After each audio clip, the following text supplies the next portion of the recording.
I'd like to bring in our special guest, Jeffrey Saut. He is the Chief Investment Strategist at Raymond James. Been in the business a long time. This has been a crazy market the last 3 months, Jeff. What are you seeing? I mean, what do you think? I'm in your camp. I think we're in a secular bull market. I think it has years left to run. The typical secular bull markets last 14 to 18 years, depending on where you want to start your count from. Most people say March of 09. So we're 9 years into this thing. You ought to at least have another 5, 6, 7 years left. So those green areas are secular bull markets. The one on the left is 1949 to 1966. And then you go sideways. Now, if your definition of a bull market is up 20% and the bear market's down 20%, that 1966 to 82 range-bound market had 9 bull and bear markets. But to me, secular bull market is different than 20% up or 20% down. You know, are there pullbacks? Yes. In the 49 to 66 secular bull market, you have the Jack Kennedy steel crisis, where the steel companies raised prices by 5%, and President Kennedy said, no, you got to put them back down. And the market didn't like that, and they got hit for about 28% in a very short period of time.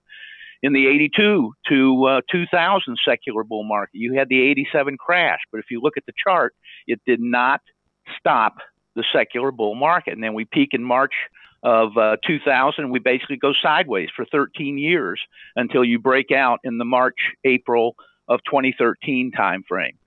So there's your time range between 1966 and 82, and it shows the 20% plus ups and downs.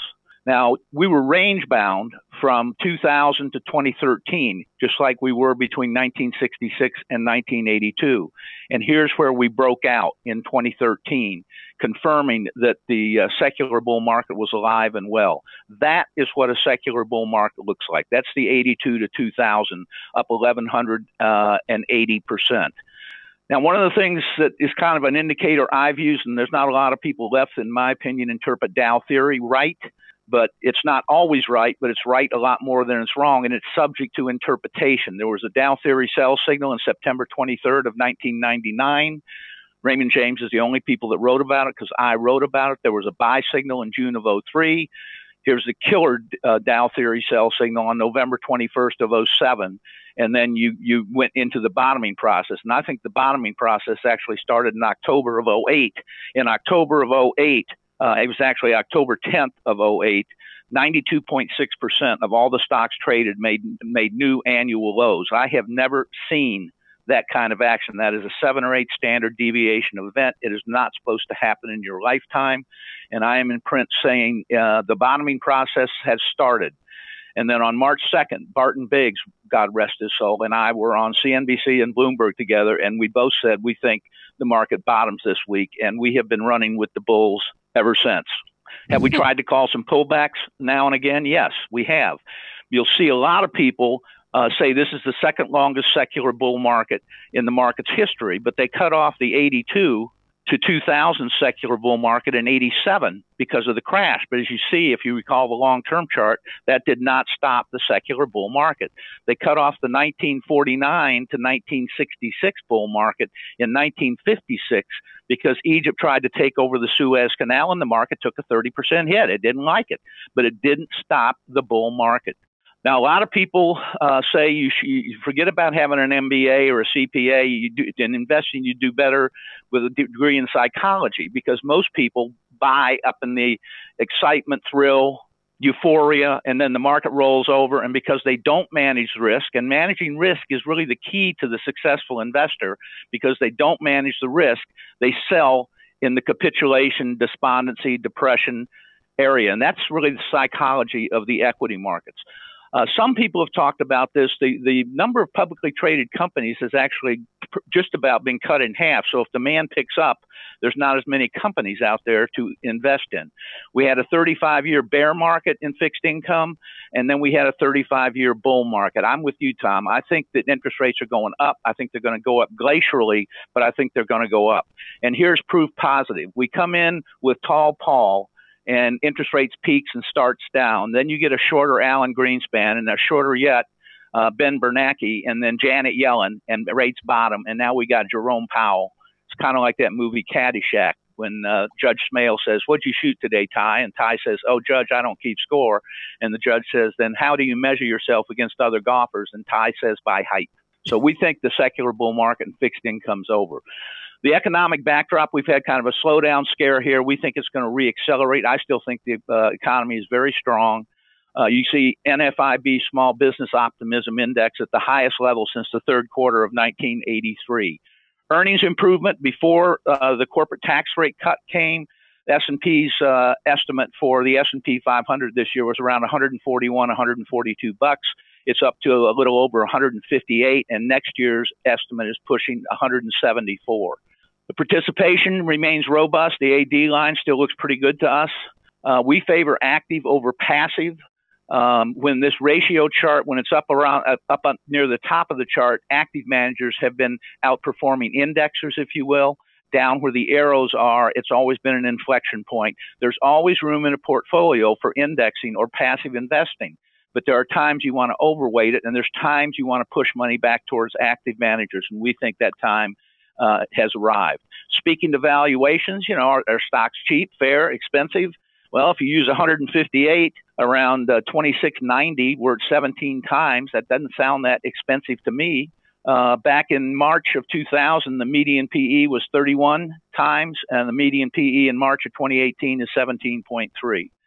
There are more high growth companies and high margin companies in the S&P than ever before, so higher valuations than the historic norm makes sense to me. There's also been this tectonic shift from tangible assets on balance sheets to intangible. So what's an intangible? Well, Facebook has got 2 billion embedded users. What's it worth? It's worth a lot, but they can't carry it on their balance sheet as an asset. So intangible assets should, by definition, have higher than historic norm valuations. If you take out, you'll hear all different numbers from different people. What's the average PE since 1926? I hear 15.5, 16, 16.5. But if you take out the aberrational low PEs created by double-digit interest rates and double-digit inflation in the 70s and 80s, and start on January 2nd of 1990 and get the S&P's price-earnings ratio, January 2nd of 91, 92, 93 through January 2nd of this year, the average PE has been 23.85. So that kind of gives you a measurement. By the way, PE ratios have not been a real good determiner of market direction. The red or orange, whatever color they are, bars are PEs, and the green thing is the S&P. So even high PEs, the S&P went up, and you can see it came down with low PEs.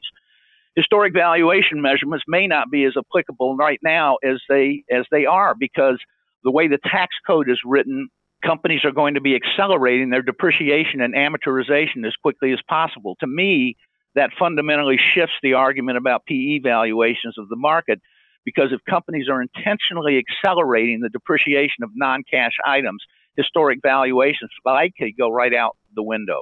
We think you've transitioned from an interest rate-driven secular bull market to an earnings-driven secular bull market. The average return at the bottom right corner of that column is 13.1%. Per year since 1938. Here's your flip to a earnings-driven secular bull market. These are the mindsets that investors go through in the market cycle. We're certainly nowhere near enthusiasm, exuberance, or unreality. We think you're at guarded optimism. What's driving this thing? The same forces I've been talking about since '09. Soaring levels of creativity, massive new energy reserves, gigantic amounts of capital, and unrivaled manufacturing depth. Investment themes. I agree with your dollar breaking out here, but I will tell you this is another ratio chart comparing commodities to stocks. Commodities relative to stocks are the cheapest they've been since the 1960s, down back in here. So we have been tilting portfolios towards some tangible assets, things like midstream MLPs, soybean producers, stuff like that. Energy is a disconnect for us too. The energy valuation levels for the energy companies are trading basically at the same valuation levels they were when crude oil was $26 a barrel. And as you pointed out, Tom, it's over 70. Mm-hmm. So that's a disconnect. Increase in CapEx, you're going to see that because companies can now expense capital equipment in a year rather than depreciating it over 6 or 7 years. You're going to see increased mergers and acquisitions. Lord knows we've seen a bunch of that this year. E-commerce, don't have to really explain that. The Amazons of the world are winning, and the Gander Mountains are going bankrupt. Tech revolution, don't ask me about Bitcoin. Peter Lynch taught me not to invest in things I don't understand, and I don't understand Bitcoin. But I think blockchain is for real. I think artificial intelligence, cybersecurity, robotics, financial technology, I think those are all investable themes. The long slide of the dollar, when the Fed was created in 1913, if you measure as of 2013, measured in 1913 dollars, it's worth about 5 cents. And I should update this chart because it's only worth about 2 cents measured in 1913 dollars. What's going to kill the bull market? Global growth would have to decelerate. It's not. Wages and inflation would have to surge. They are not. The Fed would have to tighten monetary policy significantly. It's not happening, folks. The ECB would have to tighten policy substantially. That's not happening. Credit growth would have to be surging. It's not. Corporate animal spirits would have to be taking off. They are not. Equities would have to be expensive relative to bonds. That they are not as well. And investors would have to be euphoric around equities. And that's just not happening. So we continue to think you're not seeing the classic signs of excess that would have to be evident, and they're just not there. And I would also point out that there's not a whole lot of us left around that have seen a secular bull market, either in 1949 to 1966 or in 1982 to 2000. So I will leave you with this thought. My dad made me read The Intelligent Investor when I was 13, and I probably read it, I don't know, a dozen times since then, and I always seem to get something out of it. And the central theme is about managing risk. And it's captured in this quote by Dr. Benjamin Graham when he says, the essence of portfolio management is the management of risks, not the management of returns. And he closes that thought by saying, all good portfolio management begins and ends with this premise. My father used to put it much more succinctly. He said, son, if you manage the downside in a portfolio and can eliminate the big losses, the upside's going to take care of itself. But it is the hardest thing to get investors, especially individual investors, to do. You know, it'll come back. It'll come back. Well, Enron didn't come back. Eastman Kodak didn't come back. So if I had one message to tell new investors, it is to manage risk and try and avoid the big loss. And with that, Tom, I'll turn the call back over to you. Okay, wow, you went through a ton in a very quick period, which is awesome. You did cover a lot of information, which we really appreciate. I don't know, and is there anything in the chat room? Aaron, any questions? Oh, absolutely. Well, one of them, and I have to say it was one of my questions as well. What are corporate animal spirits exactly? Well, you can think of Enron and acquisitions at the top. You saw stadiums being named after companies that went bankrupt. MCIC, one of the early alternatives to AT&T. And animal spirits are just not there, and individual investor spirits are damped down as well. I mean, if you recall, in 1998 and 1999, you had people leaving their jobs to day trade. We're nowhere near that. Yeah, that's a good point. Wait a minute, I'm day trading. Something's going on here. I'm kidding. Yeah, I've got questions, but I'm going to let you go through our listeners' questions first. Yeah. Okay. So rising interest rates, mortgages, cost of capital, higher fuel costs, lack of wage growth, peak earnings. What factors lead to a continued bull market? Well, I don't think you're at peak earnings. I hear that institutionally. I was in New York last week seeing portfolio managers and doing media, and I just don't think we're at peak earnings. I think margins at the corporate level are still going to stay wider than most people expect. I do think interest rates are going up, but I think they're going up at a glacial pace, and I don't think that's going to derail anything. I don't know how it is in Charlotte, Tom, but I can tell you down here in the Tampa-St. Pete area, real estate's on fire again.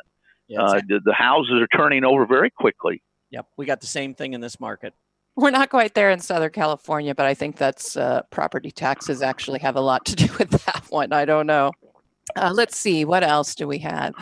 Somebody said, that, they agree that we're in this secular bull market, but they want to know, couldn't we be in the beginning of a cyclical bear within the secular bull? I mean, I guess sort of when you were showing those areas of consolidation, there were a couple of pretty strong, I would look at them as corrections more than bear markets, but. Yeah, but secular bull markets tend to have three legs to them. I think the first leg started in October of 2008, and I think it ended in May of 2015. And then we went into that upside consolidation, and the bears came out of the woodwork and told everybody, big rounded top in the charts, the market's going to crash, the country's going into a recession, earnings are never going to recover. And then I think the second leg started in February of 2016 when Royal Bank of Scotland told investors to sell everything but high quality bonds. Now, how long the second leg lasts is unknowable. But in the second leg is when the economy and GDP pick up and earnings growth picks up. And when the second leg ends, you'll go into another consolidation, an upside consolidation like you did between May of 2015 and February of 2016. And then you should, if past as prelude, break out of that upside consolidation and start the third leg or the speculative leg. For size, the 82 to 2000 secular bull market, the third leg began in late 1994 and ended in March of 2000. Okay, we're talking about managing the risk. Typically, do you use stop losses or trade the ETFs, just asset movement? Well, we wrote, I have a long-term proprietary model that flipped positive in 08 and in October of 08 and has never flipped negative. The intermediate and short-term prop models flip more often than that. And after being very constructive through all of 2017, they counseled for caution all through the month of January. And I'm in print and I'm on TV saying our short and intermediate term model are saying February is the first window of downside vulnerability for the markets in a long time, and I raised 20% cash and collared some stocks using options. Oh, yeah, we could go for a while here. Yeah, let's do it. Well, first, I love this Caddyshack reference because I'm a golfer and I love that movie. It was one of my favorite movies, so I thought that was pretty cool with Ty. Anyway, I won't go into that. But do you approach, there's a lot said about go away in May. Of course, we just started May. I'm not a big proponent of that. And I've, published a lot of reasons why. But there is, in my opinion, that the summertime, you do get that slowdown. I've kind of highlighted maybe mid-July to the end of September. That didn't happen last year. No, it didn't. No, it didn't last year. And historically, though, I mean, if you go, and I go back 1950 on the S&P 500 in my data, and that tends to be, I mean, if we're going to have a weak period, that tends to be when it is. It doesn't happen every year. But I guess my question is, do you approach the market differently at any point during the year? No, I rely on my models and indicators. We have a proprietary way to measure the stock market's internal energy.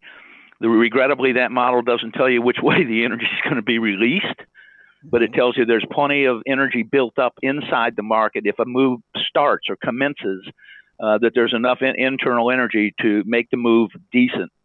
So I am never totally out of the market. With the Dow theory sell signal in September of 99, I raised 40% cash. I did the same thing with the Dow theory sell signal in November of 07.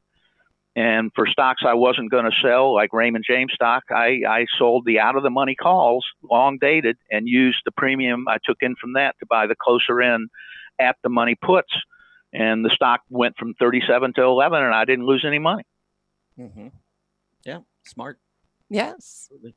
How about, when you look at the different asset classes, now you said earlier that you kind of agree that you think interest rates are going up, although you don't think they're going up that fast. Is that changing your asset allocation from bonds to equities in any way? I have no fixed income investment. I saw the bear market in fixed income in the 70s and 80s, and it was brutal, absolutely brutal.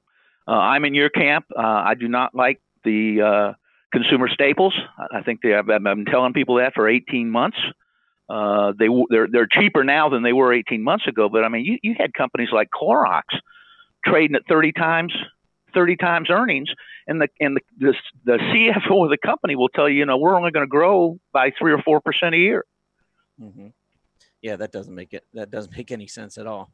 What's the main reason? I mean, obviously valuations are a problem, but most bull markets, you're going to get wide participation. That's one thing that's kind of characteristic of a bull market. You see all areas going up. It's just that certain areas go up a lot faster. XLP, I mean, consumer staples, they topped in January with the overall market, but they're still down near their lows for the last 3 or 4 months, while many areas of the market are either at their highs, some areas even breaking out. What do you think there? Is it just overvaluation, or is there something else going on? Well, I think they got bid up to extraordinarily high historic valuation levels because a lot of professional money managers did not believe that we're still in a secular bull market, and yet they had to put money to work, and so they put money to work in the defensive names, which is what gave them the high valuation metrics. I like just about all of the macro sectors except consumer staples, and I'm not real wild about utilities. Mm-hmm. Okay, makes sense. I'm going to pull up a chart here, if you don't mind. So I'm going to go ahead and take the screen. I want you just to comment, because you mentioned commodities. You were talking about commodities earlier, and here is the CRB index, which has shown a beautiful breakout. While the overall market has been moving lower and consolidating, especially on the S&P 500 on the Dow, we got the CRB that's broken out to a new high in April. We're just retesting it now. Really been performing well here, but we also talked about a dollar that's been rising. And I know, you got that inverse correlation with the dollar and gold, but my belief is that the dollar, while it does present some headwinds for commodities, it's not like all commodities go down when the dollar goes up. And one in particular, I think, is energy. I mean, crude oil prices are subject to global economic demand and supply. And if global economies are starting to pick up, we're getting more and more demand. We see crude oil prices go up. And I've done charts before where I show the correlation, the positive correlation between the direction of crude oil prices and the direction of not only the U.S. market but world markets. They tend to go up together, because if you got stronger demand for crude oil, it probably means you've got strengthening economies and higher company prices around the world as well. So I guess, having said all of that, my question is, with the dollar rising, are you concerned at all about commodities as we go forward? I showed a ratio chart that showed commodities versus equities are the cheapest it's been since the 1960s. So I have tilted portfolios, as I said, into midstream master limited partnerships that don't have a lot of price sensitivity to crude oil. You can think of them as transportation companies without wheels. They own the pipes and the storage, and they have long-term contracts with people like Chevron and Exxon. Archer Daniels Midland and companies like that. But in terms of, I'm not in the gold camp, so I agree with you there. Okay, well, the reason I was interested because commodities, the CRB index has started to turn up, and a lot of that, of course, is because of energy and crude oil prices moving up the way they have. But on this long-term chart, you can see, and this is kind of, I guess, this validates your point. CRB relative to the S&P 500. I mean, this has been a ski slope now throughout most of this bull market, and that's because most of the time you've got a declining dollar. But really, when I go back to that other chart that I had up earlier, the technical this chart here, I mean, what we've been seeing is rates in the U.S. moving up much faster, and as a result, much faster than Germany. And as a result, really, we've been seeing a rising dollar. Even though we struggled in 2017 and 2018, I believe we're still in a longer-term uptrend in the dollar. And so that's been a little bit different for this bull market relative to the last one, or the last couple. And so, in my opinion, I think the dollar goes higher, and I think commodities and the CRB can actually move up with it at this point. I'm guessing that you agree with that based on your valuation and what you talked about earlier. Yeah, I absolutely agree with that. And I'll tell you, I travel all over the world talking to portfolio managers, and a stronger U.S. dollar gives them much more incentive to invest in U.S. stocks, because not only do they benefit from the rising stock market, they also benefit from the rising U.S. dollar. Would you overweight small caps as a result? And based on what I was showing earlier with the small caps rising, is that something, or do you not really get involved in the small caps? I do like small caps and mid caps. In fact, Raymond James, in terms of the Greenwich studies, is one of the best research shops for small and mid cap companies in this country. So we have about 1,300 universe of research stocks here at Raymond James, plus research universe. We've got 18 analysts up in Canada. Okay. I got a final question before we bring up our poll and talk about that for a minute. Final question is, are there industry groups? Is there a theme as you go? You know, we've been in this sideways consolidation for the last 3 months. You've come across being very bullish. You believe we're continuing into secular bull market. We're going to rise, you know, into later 2018, 2019, so forth, maybe for the next few years. Is there a theme industry-wise, or is there something that really has caught your attention where you believe this is where you need to have some of your money? Well, if you pull up a chart of the XLK, you can see that's broken out. Mm-hmm. So I think technology. I'm probably, well, that's not true. I'm most overweighted in Raymond James stock, but I think tech is a great place to be. Okay, even with the many years of outperformance, you think that continues, and that XLK you would still, you know, I don't know if recommend is the right word, but you still feel good about technology going forward. I like companies that do things better, faster, and for the end user. And, you know, that's companies like Amazon. That's companies like Facebook. Yeah, Facebook, even with the scare that they had recently with the compromised security and all, you still like Facebook at this point? I do. Okay. Yeah, technically a nice move here, breaking out above this gap resistance. That I think this is when that news broke on that. Yep, that's exactly what it did.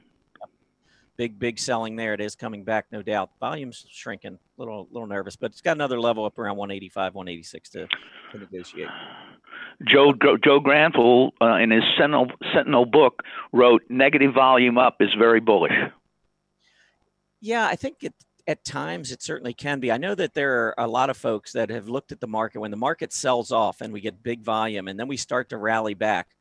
My experience is it's always lighter on the move back up. Yep. Because no one panics to buy. Everyone panics to sell. No one panics to buy. Well, you can tell from the sound of the New York Stock Exchange, if you're down on the floor, whether people are selling or buying. There's two totally different sounds in people's voices. I can imagine which one's which. Yeah, those sounds can be heard from my home office now and then. There you go. Yeah. All right. Well, I'd like to pull up, maybe if we can, the poll that we had for today, because we did talk a little bit about commodities briefly and energy prices and so forth. And we've had this big move to the upside in energy. So I thought we'd run this poll, you know, because we are trading at a multi-year high now. Where does our audience believe crude oil prices will be a year from now? 56% saying higher, 37% lower, and 8% saying unchanged. Which camp would you be in, Jeff? I think they're going to be higher. Obviously, professional investors think that the supply is going to come on and that the stocks will go back down, which is why the valuation metrics haven't kept up with the rally in crude oil prices. But my dad used to tell me, he said, "Son, good things tend to happen to cheap stocks, and the energy complex is cheap." Has been for quite a while. Yep. No doubt about it. Well, it's certainly been a pleasure having you on here. This was your first trip on. I hope you'll come back and join us sometime. Sure. It's been a pleasure, and I know I'm sure our audience has really enjoyed it. We like to bring folks in a lot of different perspectives, some bearish, some bullish. I would certainly say I'm kind of in the camp with you. I do think that this is a secular bull market. I think that this, another year from now, the 3 months that we've been through, the last 3 months, will be in the rearview mirror. But that's just my opinion. I agree. Okay, and there he goes again. Thanks to Jeff for coming by and sharing his wisdom, experience with us. Certainly a very good presentation. Really enjoyed hearing his thoughts on that.